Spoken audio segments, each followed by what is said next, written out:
آمین وما علیہ الا اللہ۔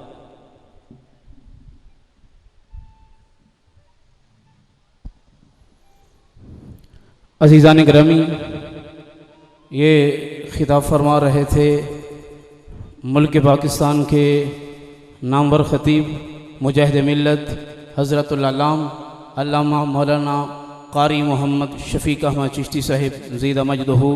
اب انتظار کی گھڑیاں بالکل ختم ہیں، بغیر انتظار کیے اور بغیر انتظار کروائے اب آپ احباب کے سامنے آپ دیکھ رہے ہیں، اپنی آنکھوں سے زیارت سے بھی مستفید ہو رہے ہیں عالمی مبلغ اسلام حضرت العلام مذہبی سکالر پیرزادہ محمد رضا ثاقب مصطفی صاحب تشریف لاتے ہیں۔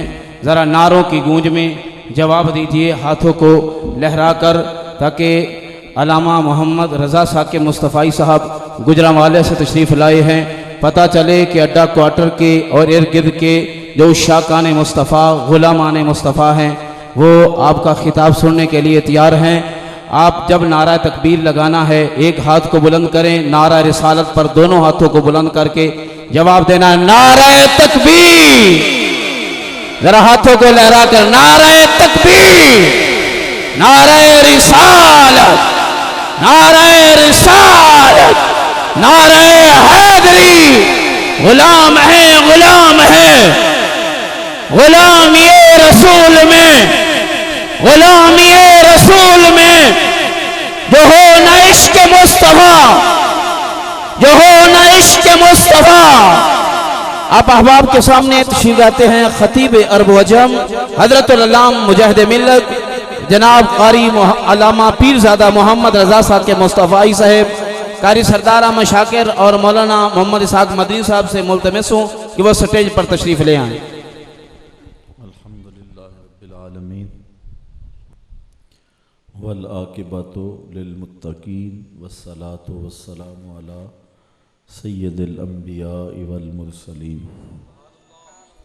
قال اللہ تعالی وتبارک فی القرآن المجید والفرقان الحمید۔ بسم اللہ الرحمن الرحیم۔ یا ایہا الذین آمنوا لا تقولوا رائنا وقولوا انظرنا واسمعوا وللکافرین عذاب علیم۔ صدق اللہ مولانا العظیم وصدق رسولہ النبی الکریم الرؤوف الرحیم۔ اللہم نور قلوبنا بالقرآن وزین اخلاقنا بالقرآن وادخلنا الجنة بالقرآن ونجنا من النار بالقرآن۔ قال اللہ تعالی وتبارک فی شان حبیبہ مخبرا وآمرا ان اللہ وملائکتہ یصلون علی النبی یا ایہا الذین آمنوا صلوا علیہ وسلموا تسلیما۔ الصلاۃ والسلام علیک یا رسول اللہ وعلی آلک واصحابک یا محبوب رب العالمین۔ حمد و تعریف و توصیف اللہ جل مجدہ الکریم کی ذات با برکات کے لیے، جو خالق کائنات بھی ہے اور مالک شش جہات بھی۔ اللہ جل وعلا کی حمد و ثنا کے بعد رسول رحمت، شفیع معظم، نبی محتشم، حضور ختمی المرتبت صلی اللہ علیہ وسلم کے حضور ناز میں اپنی عقیدتوں، ارادتوں اور محبتوں کا خراج پیش کرنے کے بعد واجب الاحترام ذوی الاحتشام عالی مرتبت علماء کرام، حضرات سامعین، السلام علیکم ورحمۃ اللہ وبرکاتہ۔ شدت کی گرمی میں آپ لوگ کافی دیر سے تشریف فرما ہیں۔ میرے سے قبل اہل علم کے خطابات آپ نے سماعت کیے اور میں کوئی لمبا خطاب آپ سے نہیں کرنے والا ہوں۔ کچھ وقت کے لیے کچھ باتیں آپ کے سامنے رکھنی ہیں۔ اللہ تعالیٰ میری زبان پر کلمۃ الحق جاری فرمائے۔ میں نے کتاب رحمت قرآن مجید سے جو آیت کریمہ تلاوت کی، اس میں اللہ تعالیٰ نے ارشاد فرمایا، اے ایمان والو، میرے نبی علیہ السلام کے لیے رائنا کا لفظ نہ بولو۔ واقعہ یوں ہوا کہ حضور جب گفتگو ارشاد فرماتے تھے تو انداز تکلم حضور کا اتنا دل نشین ہوتا کہ حضور کے لفظوں کو اگر کوئی گننا چاہتا تو گن بھی سکتا تھا۔ آقا کریم علیہ السلام جو اہم بات ہوتی اس کو 3 مرتبہ دہرا کے ارشاد کرتے تاکہ سامعین کے فہم میں اچھی طرح اتر جائے۔ حضور سہل انداز میں گفتگو فرماتے ہیں، اور یہ بلاغت ہے، یہ فصاحت ہے کہ سامعین کے فہم کے مطابق بات کی جائے۔ کلم الناس علی قدر عقولہم لا علی عقولکم، جب بات کرو تو لوگوں کے فہم کے مطابق کرو، اپنی عقل کے مطابق نہ کرو۔ مجھے تو لاؤڈ سپیکر کی ضرورت ہے، حضور کو اس کی ضرورت نہیں تھی۔ جب گفتگو کرتے تو اعلیٰ صوتہ و احمر وجہہ، آواز بلند ہو جاتی اور چہرے پہ سرخیاں آتی، اور مجلس میں موجود سب سے قریب شخص جیسے سنتا، جو آخر میں بیٹھا ہوتا اس کو بھی ایسے ہی آواز پہنچتی۔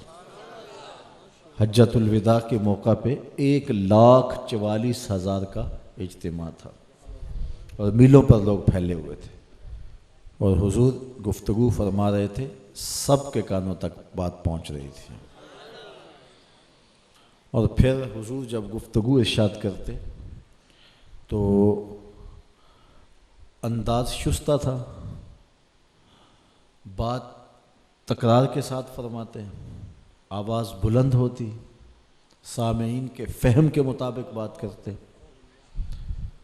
اور سامعین کا انہماک یہ تھا کہ گویا ان کے سروں پہ پرندے بیٹھے ہوئے، کاننا علی رؤوسہم الطیور، کہ اگر جنبش کی تو کہیں اڑ نہ جائیں، ایسے انہماک ہوتا تھا۔ ہمیں تو کہنا پڑتا نا، اونچی بولو، سینے سے آواز آئے، ہاتھ کھڑے کرو، اپنے جاگنے کا ثبوت دو، بہت کچھ کہنا پڑتا ہے، تب جا کے لوگ توجہ کرتے ہیں۔ لیکن میرے حضور کو ان چیزوں کی ضرورت نہیں تھی۔ لوگ سماعتیں بچھا کے بیٹھے ہوتے اور ایک ایک لفظ کو، ایک ایک حرف کو اپنے من میں اتارتے چلے جاتے ہیں۔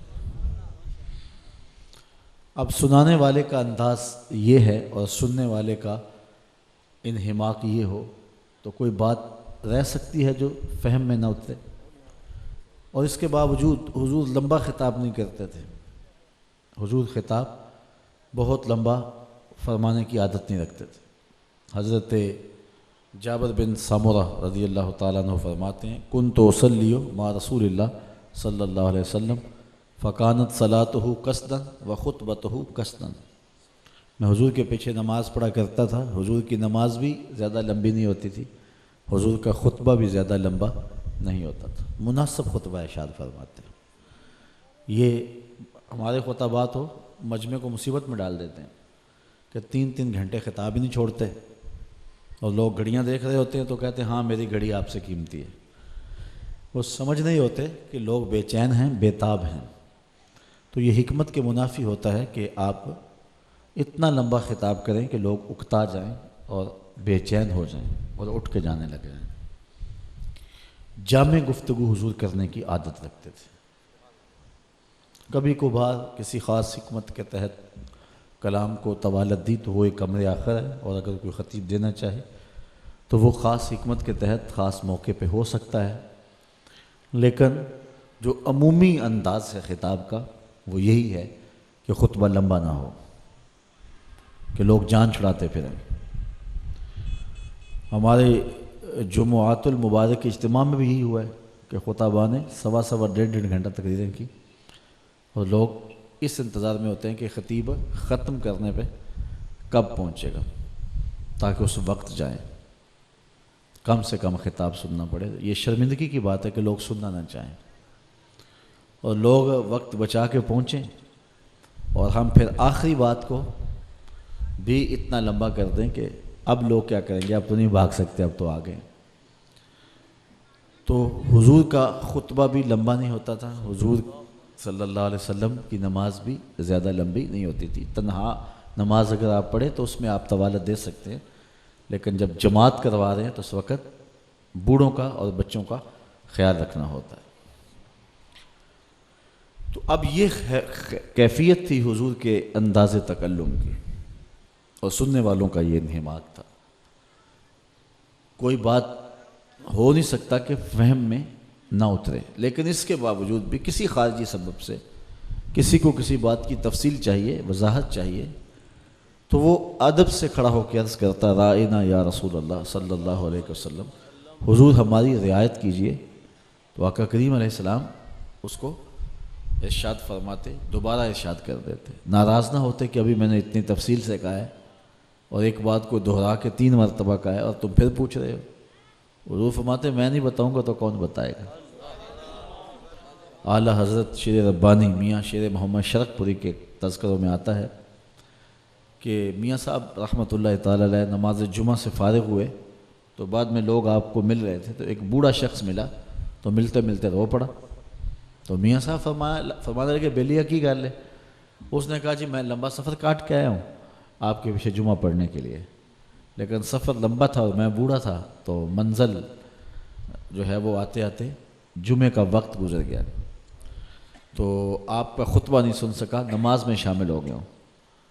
تو میاں صاحب نے فرمایا، اچھا تم رک جانا۔ سب کو فارغ کر دیا اور وہ اکیلا رہ گیا، تو سامنے بٹھایا اور جو گھنٹہ پونا گھنٹہ جمعے میں خطاب کیا تھا وہ سارے کا سارا اس بابے کو سنانے لگے۔ اس نے کہا، میاں صاحب میرے لیے آپ اتنی زحمت کرتے ہیں؟ تو فرمانے لگے، بیلیا جس رب واسطے انہوں نے سنایا سی اسے رب واسطے تینوں سنایا۔ تو پھر دوبارہ ارشاد کر دیتے۔ تو حضور علیہ السلام اللہ اکبر دوبارہ ارشاد کر دیتے، اگر کوئی پوچھتا وضاحت اس کو چاہیے ہوتی۔ اب مکے میں یا بندہ پکا مومن ہوتا تھا یا پکا کافر، منافقت مکے میں نہیں تھی۔ جب حضور مدینے میں تشریف لائے تو منافقت کا بھی آغاز ہو گیا۔ تو کچھ لوگ اسلام دشمن تھے، اوپر سے کلمہ پڑا ہوا تھا، تو جب بات ہوتی تو صحابہ کہتے، رائنا یا رسول اللہ صلی اللہ علیہ وسلم۔ تو بد باطن اور بد خصلت منافقین اور یہودی اس لفظ کو تھوڑا سا بل دے کر کے بگاڑ کر کے اپنے خوب سے باطنی کا اظہار کرتے، رائنا کو رائی نہ پڑھتے، اور یہ ان کی زبان میں گالی تھی، اور اس طرح اپنے خوب سے باطنی کا اظہار کرتے اور کہتے ہم نے ان کو گالی دی ہے۔ حضرت سعد بن معاذ رضی اللہ تعالیٰ عنہ لغت یہود سے واقف تھے، انہوں نے سنا تو انہوں نے کہا انہیں یہودیوں کو کہ اگر آج کے بعد تم نے رائنا کا لفظ بولا تو ہم تمہاری گردن کاٹ دیں گے۔ انہوں نے کہا تم خود بھی تو بولتے ہو۔ تو یہ حضور کی بارگاہ میں آئے کہ عرض کروں کہ حضور صحابہ کو منع کر دیں کہ رائنا کے لفظ سے مخاطبہ نہ کیا کرے۔ تو قبل اس سے کہ یہ آ کے عرض کرتے، حضرت جبریل امین علیہ السلام پہلے حاضر ہو چکے تھے اور یہ آیت اتر چکی تھی، یا ایھا الذین آمنوا، اے ایمان والو، لا تقولوا رائنا، میرے نبی علیہ السلام کے لیے رائنا کا لفظ نہ بولو۔ اللہ اکبر، یہ لفظ ہی نہ بولو جس لفظ کو بگاڑ کر کے میرے نبی کی توہین کا امکان ہو۔ اگرچہ تمہاری نیت نہیں ہے، تمہارے گوشہ خیال میں بھی نہیں ہے، تمہارے وہم اور گمان میں بھی نہیں ہے، وہ غلط معنی تمہیں ملحوظ بھی نہیں ہے، لیکن اس لفظ کے پہلو میں کھڑے ہو کر کچھ لوگ میرے نبی کی توہین تو کر جاتے ہیں، اس لیے میں گوارہ نہیں کرتا کہ جس لفظ کی اوٹ میں کھڑے ہو کے میرے نبی پر کوئی تیر برسایا جا سکے، وہ لفظ بھی نبی علیہ السلام کے لیے بولا جائے۔ آج کے بعد تم نے رائنا نہیں کہنا، یا اللہ کوئی اور لفظ بولیں گے تو منافق وہ بھی بولنے لگ جائیں گے۔ کہا نہیں، اس کے متبادل ایسا لفظ دے رہا ہوں، قیامت تو آ سکتی ہے، کسی منافق کی زبان پہ نہیں آ سکتا۔ اور وہ لفظ کیا ہے؟ وہ لفظ کیا ہے؟ وَقُولُ انظُرْنَا، عرض کرو آقا ہم پہ نظر کرم کیجئے، یا رسول اللہ انظر حالنا، یا حبیب اللہ اسمع قالنا۔ تو کہو حضور ہمارے پہ نظر کرم کیجئے۔ متبادل لفظ ایسا ہے جو رب کا دیا ہوا ہے، وہ منافق کی بولی نہیں ہو سکتا۔ منافق کے لبوں پہ آ ہی نہیں سکتا، وہ اس لفظ کا بوجھ برداشت نہیں کر سکتا۔ تو کہا تم انظرنا سے محبوب کی بارگاہ میں مخاطبہ کیا کرو، حضور ہمارے پہ نظر کرم کیجئے، نظر رحمت ہمارے پہ ڈالیے۔ اللہ اکبر۔ پھر فرمایا واسمعوا، دھیان سے سنا کرو، یہ کہنے کی نوبت بھی نہ آئے، وللکافرین عذاب علیم، اور کافروں کے لیے دردناک عذاب۔ تو حضور کی چوکھٹ کا ادب سکھایا گیا، حضور کی بارگاہ کی تعظیم سکھائی گئی، حضور کی بارگاہ میں مخاطبے کا ڈھنگ سکھایا گیا، حضور سے انداز تکلم بتایا گیا، حضور سے گفتگو کا سلیقہ سکھایا گیا۔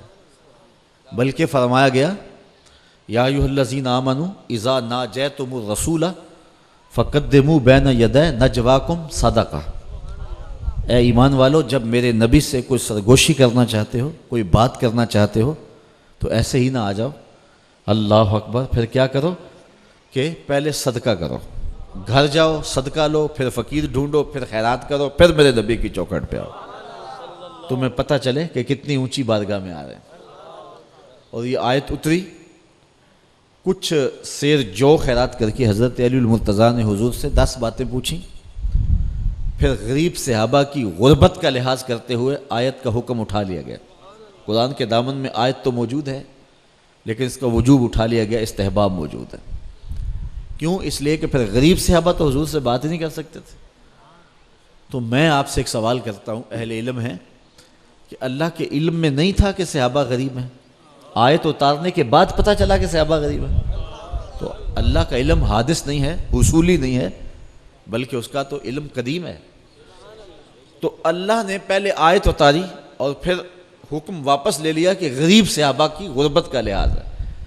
تو اللہ کو پہلے بھی پتہ تھا کہ صحابہ غریب ہیں؟ تو اس کا جواب یہ ہے کہ اللہ تعالیٰ جل شانہ کو پتہ تھا کہ صحابہ غریب ہیں، لیکن یہ شعور دینے کے لیے حکم نازل کیا کہ تمہاری غربت کا لحاظ کرتے ہوئے حکم واپس لے رہے ہیں، ورنہ میرے محبوب کی چوکھٹ کا ادب یہی ہے کہ پہلے صدقہ دو اور پھر حضور کی بارگاہ میں حاضر ہو۔ یہ اتنی نازک بارگاہ ہے، یہ اتنی حساس بارگاہ ہے۔ اور سورۃ الحجرات اٹھائیے، وہاں حضور کی چوکھٹ کا ادب سکھایا۔ یا ایھا الذین آمنوا لا تقدموا بین یدی اللہ ورسولہ، اے ایمان والو اللہ اور اس کے رسول سے آگے نہ بڑھو۔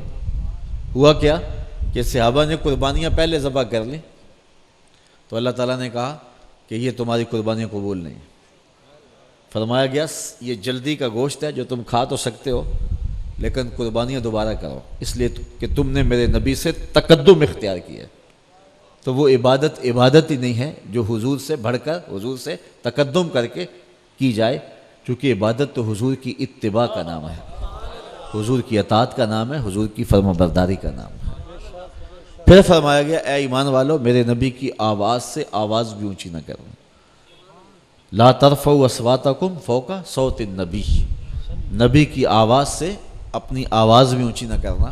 اگر تمہارا لہجہ بھی اونچا ہو گیا عمل ضائع کر دوں گا اور تمہیں پتہ بھی نہیں چلنے دوں گا۔ اگر تمہاری آواز بلند ہو گئی میرے نبی کے لہجے سے، میرے نبی کی آواز سے، تو لٹ جائے گا۔ اب ذرا غور کیجئے، میں آپ کی توجہ چاہوں گا، میں کنائے میں بات کرنے کا مزاج رکھتا ہوں کہ بارگاہ رسالت مآب اتنی حساس ہے کہ اگر آواز بھی اونچی ہو گئی تو عمل لٹ جائیں گے، پونجی برباد ہو جائے گی۔ تو یہ کتنی حساس بارگاہ ہے کہ آواز بھی اونچی ہو گئی تو کچھ پلے نہیں رہے گا۔ اور اگر کوئی ترازو رکھ کے نبی کے علم کو تولتا رہے، اگر کوئی اپنے جیسا بشر بولتا رہے، صرف ہمت بسوئے شیخ و امثالیاں از معظمین، گو بجناب رسالت مآب بچندی بدتر از استغراق گوہر خودست، جیسی تحریریں لکھتا رہے، اور میری چھڑی تو فائدہ دے سکتی ہے، نبی اتنا فائدہ بھی نہیں پہنچا سکتا، یہ غلاظات بکتا رہے، تو بتاؤ کہ یہاں تو نازک اتنی بارگاہ ہے کہ اگر آواز بھی اونچی نکل گئی تو پلے کچھ نہیں رہے گا، سب کچھ لوٹ لیا جائے گا۔ اور پھر یہ بھی کہا تمہیں پتہ بھی نہیں چلے گا، تم سمجھو گے ہم بڑے شیخ الحدیث ہیں، تم سمجھو گے ہم بڑی خدمات دینیہ کی ہیں، ہماری ملی خدمات کے خزانے ہمارے پاس موجود ہیں، ہم شیخ القرآن ہوتے ہیں، ہمارے پاس یہ دولت ہے۔ لیکن کہا لٹ جاؤ گے، تمہیں ہوش بھی نہیں آنے دے گی، چونکہ وہ توبہ کی توفیق بھی نہیں دینا چاہتا ایسے شخص کو کہ جو نبی کی توہین کرتا ہے۔ تو کہا خبردار میرے نبی کی آواز سے تمہاری آواز بھی اونچی نہ ہونے پائے، اگر آواز اونچی ہو جائے تو پلے کچھ نہیں رہے گا۔ اللہ اکبر۔ صائب بن یزید کہتے ہیں کہ میں مسجد نبوی میں بیٹھا تھا تو کسی نے مجھے کنکر مارا، میں نے پلٹ کے دیکھا تو وہ حضرت عمر تھے رضی اللہ تعالیٰ عنہ۔ تو میں اٹھ کے ان کے پاس چلا گیا، میں نے کہا کہ آپ نے مجھے کنکر کیوں مارا ہے؟ تو وہ فرمانے لگے کہ وہ دو آدمی ذرا اونچی آواز سے باتیں کر رہے ہیں، تو جاؤ ان کو بلا کے لاؤ۔ میں گیا اور جا کے کہا کہ امیر المومنین آپ کو بلا رہے ہیں۔ تو میں ان کو بلا کے لے گیا تو حضرت عمر نے پوچھنے لگے کہ تم کون ہو، کہاں کے رہنے والے ہو؟ انہوں نے کہا کہ ہم طائف کے رہنے والے ہیں۔ تو فرمایا کہ اگر تم مدینہ کے رہنے والے ہوتے میں تمہیں سزا دیتا، تم اونچی آواز سے بول رہے تھے، جانتے نہیں یہ مسجد رسول اللہ کی ہے؟ تو یہاں تو اپنے لہجے کو بھی پابند رکھنا پڑتا ہے۔ امام مالک نے 40 سال تک حضور کے روضے کے پاس بیٹھ کے درس حدیث دیا۔ 40 سال میں ایک بار بھی ایسا نہیں ہوا کہ حدیث کی کتاب کے ورق کے پلٹنے کی آواز بھی پیدا ہونے دی۔ یہ حضور کی چوکھٹ کا در لے سانس بھی آہستہ کے دربار نبی ہے، یہ حضور کی چوکھٹ ہے۔ علامہ اقبال نے عزت بخاری کے شعر کو اپنے کلام میں درج کیا، ادب گاہست زیر آسماں از عرش نازک تر، نفس گم کردہ میں آیت جنید و با یزید۔ یہاں جنید بغدادی اور با یزید بستامی آئیں تو وہ بھی سانسوں کو روک کے آتے ہیں، یہاں تو سانسوں کا شور بھی بدبی کہلاتا ہے۔ ایک بزرگ تھے، ساری زندگی مدینے کے لیے تڑپتے رہے کہ وہ شہر نور دیکھوں۔ ہم میں سے کون ہے جس کے دل میں یہ امنگ نہیں ہے کہ میں حضور کے دیس میں جاؤں، ان گلیوں کو دیکھوں، ان کوچہ و بازار کو دیکھوں اور اس نگر کو دیکھوں جس کی فضاؤں میں انفاس پیغمبر کی خوشبو بسی ہے۔ تو مدینہ کا تذکرہ چھڑتا ہے تو آنکھیں آنسوں کا خراج دیتی۔ تو وہ بزرگ تھے، ساری زندگی خدمات دینیاں کی، اور مدینہ کا تذکرہ آتا تو تڑپ جاتے، اور آرزو تھی کبھی وہ لمحے ملے کہ میں دیار نور کا سفر کروں۔ خیر اللہ نے اسباب پیدا کر دیے تو شاگردوں کے ہمراہ وہ دیار حرمین کی جانب عازم سفر ہوئے۔ جب حج یا عمرہ کیا اور اس کے بعد مدینہ المنورہ پہنچے تو باب السلام سے داخل ہوئے، حضور کی بارگاہ میں سلام عرض کرنا تھا۔ تو شاگردوں کو تھا کہ پتہ نہیں کتنی دیر تک حضور کے روبرو کھڑے رہیں گے، اور کتنے دکھڑے ہیں جو حضور کو سنائیں گے، اور کتنی کہانیاں ہیں جو غمخوار کی دہلیز پہ رکھیں گے۔ تو جب وہ آئے نا تو شاگرد بھی پیچھے تھے، وہ ایک لمحے کے لیے رکے، سلام کہا اور تھوڑی دیر کے بعد آگے بڑھ گئے۔ مریدین کو، شاگردوں کو حیرت ہوئی کہ یہ بات سمجھ میں نہیں آئی۔ ہمارا خیال تو یہ تھا کہ زندگی کے ستائے ہوئے شخص، ساری زندگی مدینے کی یاد میں تڑپتے ہوئے شخص تو گھنٹوں حضور کے روبرو کھڑے رہیں گے، لیکن یہ چند منٹ بھی نہیں لگے اور آگے بڑھ گئے۔ تو جب ہوٹل میں پہنچے تو شاگردوں نے کہا حضرت سمجھ نہیں آ رہی ہمیں کہ یہ ہوا کیا، ہمارا تو خیال تھا کہ گھنٹوں کھڑے رہیں گے، دل کی ساری حسرتیں نکال لیں گے، اور آپ چند لمحوں کے لیے رکے اور آگے بڑھ کے بات سمجھ سے باہر ہے۔ کہا تمہیں تشویش لاحق ہو گئی ہے اس لیے بیان کرنا ضروری ہو گیا، کاش کے راز ہی رہتا۔ سنو پھر، میں نے مشق کی ہوئی تھی سانس روکنے کی، جتنی دیر تک سانس رکا رہا حضور کے روبرو کھڑا رہا، اور جب سانس کی آواز پیدا ہونے لگی تو ہٹ گیا، یہاں سانسوں کا شور بھی بدبی۔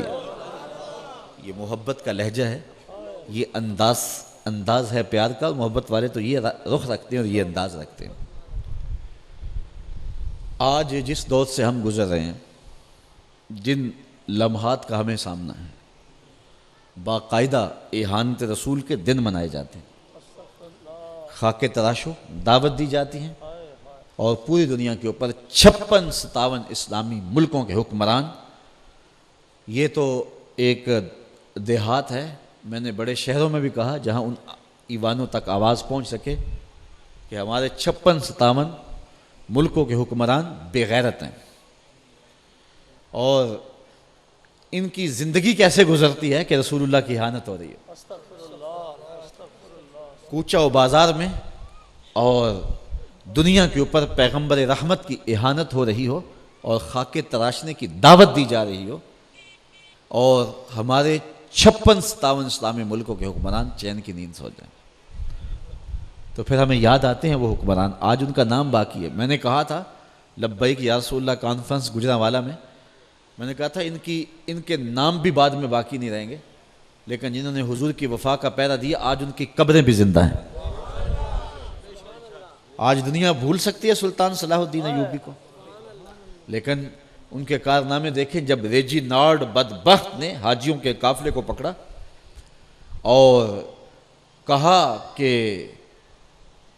ہمیں چھوڑ دو، ہمارا سامان تم نے لوٹ لیا ہے، تو اس نے دریدہ دہنی کرتے ہوئے اتنی بات کہی کہ بلاؤ اپنے نبی کو جو تمہاری جان چھڑائے۔ تو یہ بات سلطان صلاح الدین ایوبی تک پہنچی، اور میں نے کتب تواریخ میں پڑھا ہے اس کی رگیں پھول گئیں غصے سے، آنکھوں میں خون اتر آیا، اور اس نے کھڑے کھڑے قسم کھائی کہ جب تک میں ریجینالڈ کو اس کے برے انجام تک نہیں پہنچا دیتا اور اپنے رسول کی اہانت کا بدلہ نہیں لے لیتا، اتنی دیر تک چین کی نیند نہیں سوؤں گا۔ اور پھر تاریخ پڑھیں، پورے 2 سال بادشاہ چارپائی پہ نہیں سویا۔ جب نیند آتی تھی اور بہت تنگ کرتی تھی، خیمے کی چوب سے ٹیک لگا کے آنکھوں کی آگ نکال لیتا تھا۔ مسلسل اس نے محنت کی، جنگیں لڑتا اور رات کو نقشے بناتا، اور لوگوں کو متحرک اس نے فعال رکھا، اور 2 سال کے بعد اللہ نے وہ لمحے دیے کہ انگلستان کے سارے شہزادے قید ہو کے بادشاہ کے سامنے کھڑے تھے۔ اس نے پوچھا تم کون ہو؟ کہا شاہ گاما۔ بادشاہ نے اپنی کرسی دی، کہا تم میری کرسی پر بیٹھو۔ تم کون ہو؟ کہا کہ میں فلاں ہوں، تو سب کو تکریم دی۔ بادشاہوں کے یہ رویے ہوتے ہیں۔ لیکن جب ریجینالڈ کی باری آئی، پوچھا تم کون ہو؟ کہا ریجینالڈ۔ بادشاہ ایسے اچھلا جس طرح شیر اچھلتا ہے، اور جا کے اپنی تلوار سے اس کے ٹکڑے کرتے ہوئے کہا او ظالم، تو نے کہا تھا بلاؤ اپنے نبی کو، محمد عربی نے اپنا نوکر بھیج دیا اور اس کے ٹکڑے کر کے رکھ دیا۔ آج ان کے نام باقی ہیں، آج ان کا ذکر باقی ہے، اس لیے کہ انہوں نے حضور کی بارگاہ میں اپنی محبتوں اور اپنی نیازمندیوں کا ثبوت فراہم کیا۔ سلطان نور الدین زنگی کو کون بھول سکتا ہے؟ جب 555 کے قریب ایک وقت ایسا آیا کہ 2 فرنگیوں نے حضور علیہ السلام کے روضہ انور کی جانب سرنگ کھودی اور جسد اطہر کو وہاں سے نکالنے کی ناپاک سازش کی۔ تو جب وہ بالکل قریب پہنچ چکے، بلکہ ایک روایت میں آتا حضرت عمر کا انگوٹھا بھی ننگا ہو گیا، تو سلطان نور الدین زنگی کو حضور خواب میں ملے اور ان کی شکل دکھائی کہ یہ 2 موذی مجھے اذیت دے رہے ہیں۔ تو سلطان اسی وقت رات کے موقع پہ ہی مدینے کی طرف آزم سفر ہوا، اور اس کی آنکھوں میں آنسو تھے، اور یہ کہتا تھا لبیک یا رسول اللہ، حضور آپ کا نوکر حاضر ہے۔ اور پھر وہاں آ کر کے اس نے جو ہے وہ بھنڈارا کھول دیا، اس نے خیرات بانٹنا شروع کر دی، اور وہ نظر رکھتا ہر شخص پہ، لیکن وہ جو مطلوبہ شکلیں تھیں اسے نظر نہ آئی۔ لوگوں سے پوچھا کہ کوئی رہ تو نہیں گیا؟ کہا سارے آ گئے۔ کہا نہیں کوئی رہ تو نہیں گیا؟ کہا 2 درویش ہیں جو کسی دنیا سے غرض نہیں رکھتے۔ کہا جاؤ انہیں بلا کے لاؤ۔ جب وہ سامنے آئے تو بادشاہ پہچان گئے یہ تو وہی کتے ہیں۔ بادشاہ نے بات کو دل میں رکھا اور موقع کی تفتیش کے لیے ان کے ساتھ جو ہے وہ ان کے حجرے میں چلا گیا۔ پوچھا یہاں کیا کرتے ہو؟ انہوں نے کہا جی بس اللہ اللہ کرتے ہیں۔ تو بادشاہ کو بڑی تشویش تھی اور کوئی نشان بھی دکھائی نہیں دے رہے تھے۔ اس نے قالین اٹھایا تو نیچے پھٹا تھا، پھٹا کھولا تو نیچے سرنگ تھی۔ وہ ساری رات جو ہے وہ وہاں سے سرنگ سے مٹی نکالتے اور جنت البقیع کی قبروں پہ ڈال آتے۔ تو پھر سلطان محمود غزنوی نے ان کو چروا دیا، اور پھر جی بھر کے اس نے خیرات کی، اور میں نے کہیں پڑھا ہے کہ وہ روتا تھا اور مدینے کے گلیوں میں پھرتا تھا اور کہتا تھا حضور یہ میری خوش بختی کہ یہ نوکری آپ نے میرے ذمہ لگائی۔ یار کتنے لوگ دنیا پہ بستے ہوتے ہیں، لیکن یہ قسمت والوں کا سودا ہوتا ہے۔ قسمت کا حصہ ملتا ہے، کوئی نعرہ لگا کے حصہ ڈالتا ہے، کوئی جلوس نکال کے حصہ ڈالتا ہے، کوئی تقریر کر کے حصہ ڈالتا ہے، اور کوئی جلسہ اور کانفرنس کر کے حصہ ڈالتا ہے، اور کسی کے پنجے ظالم کے گلے تک پہنچتے ہیں۔ جب 1929 کے اندر تحریک چلی شاطمان رسول کے خلاف تو بڑے بڑے اکابر میدان میں تھے، لیکن اللہ نے اعزاز بخشا غازی علم الدین کو۔ اللہ اکبر، غازی علم الدین کو اعزاز بخش دیا گیا، اور پھر غازی علم الدین کو یہ کہا گیا کہ ایک بار کہہ دو کہ راجپال کو میں نے نہیں مارا۔ یہ قائد اعظم نے کہا کہ تمہارے گلے سے موت کا پھندا اتروانا میرا کام ہے، لیکن حضرت غازی علم الدین کہہ رہے تھے کہ یہ تم نے کیا کہا، میں تو مر کے بھی نہیں مردا یہ تیری نظر ہو۔ یہ تو اعزاز ہے، میں اعزاز کیسے اپنے سے دور کر دوں؟ اور کہا کہ مجھے یہ پھانسی قبول ہے۔ اور پھر جب پھانسی ہوئی تو جب غازی علم الدین کا جنازہ اٹھا تو امیر ملت پیر سید جماعت علی شاہ رحمۃ اللہ تعالی علیہ جنازے کی چارپائی کے ساتھ ساتھ چل رہے تھے، اور نظر جھکی تھی، آنکھوں میں آنسو رواں تھے، اور اپنے ساتھیوں کو کہہ رہے تھے لوگوں میں نے بڑے بڑے بادشاہوں کی کہانیاں پڑھی ہیں، میرے دل میں کبھی یہ امنگ نہیں جاگی کہ فلاں بادشاہ میں ہوتا۔ میں نے پہلوانوں کے تذکرے پڑھے ہیں، میرے دل میں یہ آرزو نہیں ہوئی فلاں پہلوان میں ہوتا۔ پھر فرمانے لگے ہاں میں نے ولیوں کے تذکرے پڑھے ہیں، میرے دل میں یہ تمنا بھی پیدا نہیں ہوئی کہ فلاں ولی میں ہوتا۔ آج میرے دل میں یہ آرزو مچل رہی ہے کاش اس چارپائی پہ آج میں ہوتا۔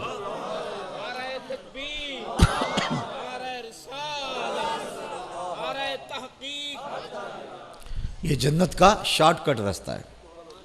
میں نے غازی عامر چیمہ کے مزار کی پائنتی پہ ایک سید زادے کو روتے ہوئے دیکھا، اور وہ کہہ رہا تھا کہ ربا میں تینوں یہ نہیں کہنا مینوں غازی عامر چیمہ بنا دے، میں تو یہ کہنا دے قدمہ دی مٹی بنا دے۔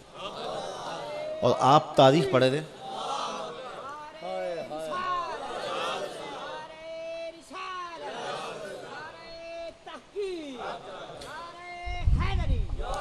آپ تاریخ پڑھیں کہ جب علامہ اقبال علیہ رحمہ، محمد حسین مالوڈا اور دیگر لوگوں نے لحد میں اتارا نا غازی علم الدین کو، اللہ اکبر کیا منظر تھا۔ وہ میڈیا کا زمانہ نہیں تھا، لیکن 313 صفحے تھی جنازے کے، 6 لاکھ لوگ بنتے اس فقیر کے جنازے میں۔ 7 اقلیم کے شہنشاہ کو بھی یہ اعزاز نہ ملا ہوگا جو اعزاز غازی علم الدین کو ملا۔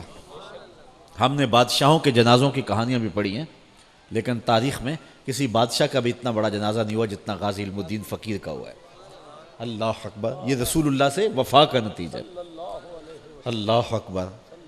سید دیدار علی شاہ محدث الوری علیہ رحمہ نے جنازہ پڑھایا، تو پڑھانے کے بعد ان پر ایک بے ہوشی کی سی کیفیت آ رہی ہوگی، تو بعد میں جب آئے دارالحدیث میں بیٹھے تو مریدین نے، شاگردوں نے کہا بات سمجھ نہیں آئی کہ آپ نے بڑے بڑے جنازے پڑھائے ہیں لیکن یہ کیفیت ہم نے آپ کی نہیں دیکھی۔ تو محدث الوری علیہ رحمہ کی آنکھوں سے آنسو رواں ہو گئے۔ کہا میں نے بڑے جنازے بھی پڑھائے ہیں اور اتنا عرصہ ہو گیا حدیث بھی پڑھاتے ہوئے، لیکن کبھی ایسا نہیں ہوا کہ ادھر جنازہ پڑھایا ہو ادھر حضور کا دیدار ہوا ہو۔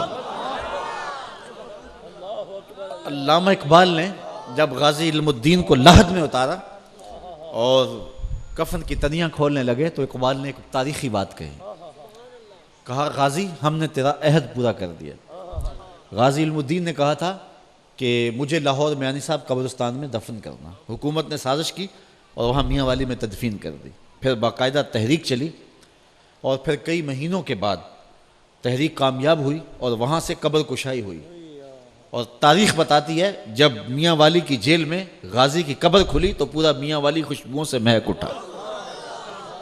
پھر وہاں سے بذریعہ ریل آپ کا جسد اطہر لاہور لایا گیا، اور جب دفن کرنے لگے تو اقبال نے کہا کہ غازی تیری جو وصیت تھی وہ ہم نے پوری کر دی، اب ایک کام اقبال کا بھی کرنا، اور وہ یہ کہ جب لحد میں رسول اللہ صلی اللہ علیہ وسلم آئے تو اقبال کا سلام کہہ دینا۔ اور پھر جب تدفین کر لی تو کہتے ہیں اقبال بوجھل قدموں سے واپس جا رہے تھے اور ساتھ رو رہے تھے اور ساتھ کہہ رہے تھے اسی گلیں ہی کرتے رہ رہے تو لواراں دا منڈا نمبر لے گیا، ترکھانہ دا منڈا بازی لے گیا۔ تو یہ خوش نصیب لوگوں کا مقصوم ہوتا ہے۔ تو ہر شخص نے اپنے اپنے مقدر کے مطابق حصہ ڈالنا ہوتا ہے۔ تو لبیک یا رسول اللہ کے نام سے آپ نے بھی اپنا حصہ ڈالا، اللہ قبول فرمائے۔ یہ آپ کڑکتی گرمی میں بیٹھے ہیں، ماحول سخت ہے، لیکن حضور کی محبت کی ہوائیں دلوں کو سرشار کر رہی ہیں۔ تو اللہ آپ کا بیٹھنا قبول فرمائے اور ہمیں حضور کے نام کی غیرت عطا فرمائے۔ ہم ہر معاملے میں کمپرومائز کر سکتے ہیں لیکن حضور علیہ السلام کے معاملے میں کمپرومائز نہیں کر سکتے، اور اگر وہاں بھی کمپرومائز کر لیں ہمارے پلے کچھ نہیں بچتا۔ ہمارا تو سب کچھ حضور ہے، ہماری تو زندگی حضور ہے، ہمارا تو سرمایہ حیات حضور ہے۔ ایک تو ہی ہوتے ہیں میری آساں دا سہارا، دس کنوں کراں جے تینوں نہ کراں یاد۔ ہمارا تو سب کچھ ہی حضور ہے۔ ہماری زندگی کی کل کائنات، مولانا ظفر علی خان نے کہا تھا کہ ہم جس میں بس رہے ہیں وہ دنیا تم ہی تو ہو، ہم جس میں بس رہے ہیں وہ دنیا تم ہی تو ہو۔ ہماری تو شناخت ہی حضور کے نام سے ہے۔ میں کبھی اپنے آپ کو دیکھوں تو یہ گلیوں کے اندر جو تنکے ہوتے ہیں تو وہ بھی کوئی توقیر رکھتے ہیں، یہ گوشت پوست کا بنا ہوا شخص اتنی عزت بھی نہیں رکھتا، لیکن مسندوں کے اوپر بیٹھتا ہوں اور اونچی مسندوں کے اوپر تعظیم اور تکریم دیا جاتا ہوں تو میں کہوں کہ میرا کوئی کمال ہے تو غلط ہوگا، یہ صدقہ ہے نام محمد صلی اللہ علیہ وسلم۔ انسان کو بھی جو اشرف المخلوقات بنایا گیا یہ اس لیے کہ حضور انسانوں میں تشریف لائے، ورنہ یہ اشرف نہ بنتے۔ باقی بھی تو بہائم تھے، چوپائے تھے، تو یہ بھی ایک چوپایا ہوتا اگر اس زمرے میں حضور کا نام نہ ہوتا۔ تو ہماری ساری عزتیں حضور کے دم سے ہیں، اس لیے ساری زندگی حضور کے نام لگا دو۔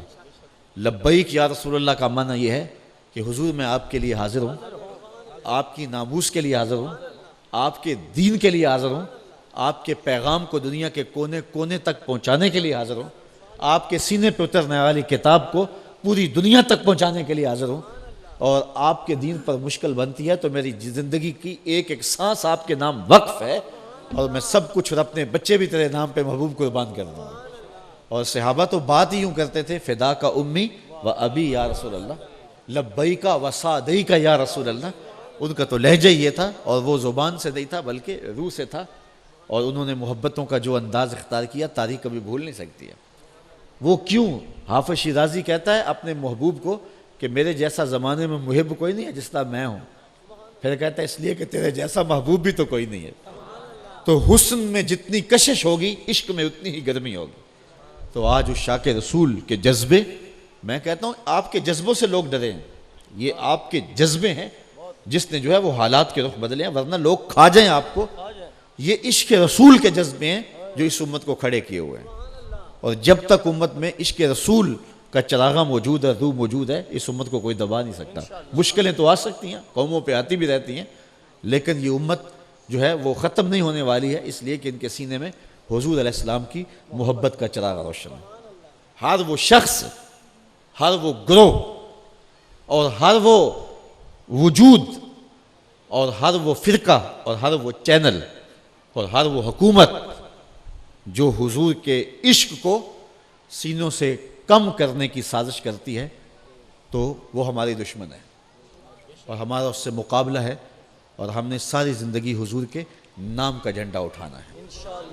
اور پھر جب حضور کے نام کا جھنڈا اٹھائیں گے تو پھر حضور تو وفا کرنے کا حق جانتے ہوں۔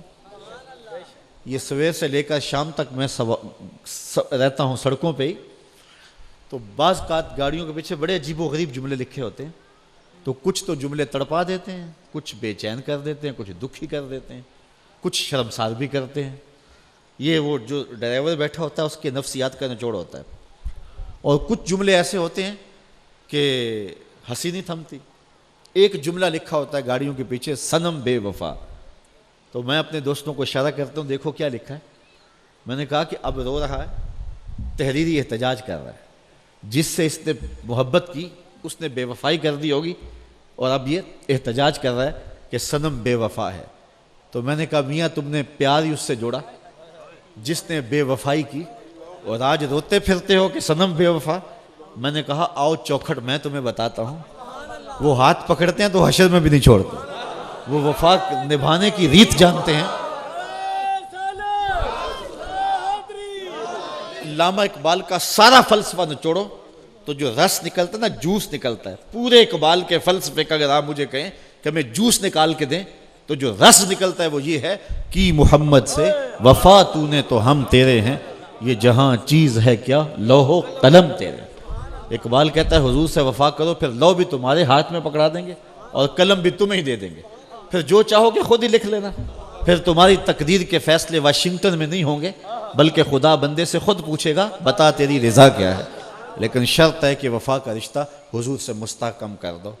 آج کی لبیک یا رسول اللہ کانفرنس حضور کی بارگاہ میں عرض کرتی ہے کہ حضور ہم آپ کے نوکر ہیں اور ساری زندگی آپ کی ناموس کا پہرا دیں گے، جئیں گے تو آپ کے لیے، مریں گے تو آپ کے لیے، وآخر دعوانا ان الحمدللہ رب العالمین۔ ایک نعرہ اس کانفرنس میں آپ سے لگوانا چاہتا ہوں، لیکن وہ نعرہ کڑکتی بجلیوں کے ماحول میں ہونا چاہیے۔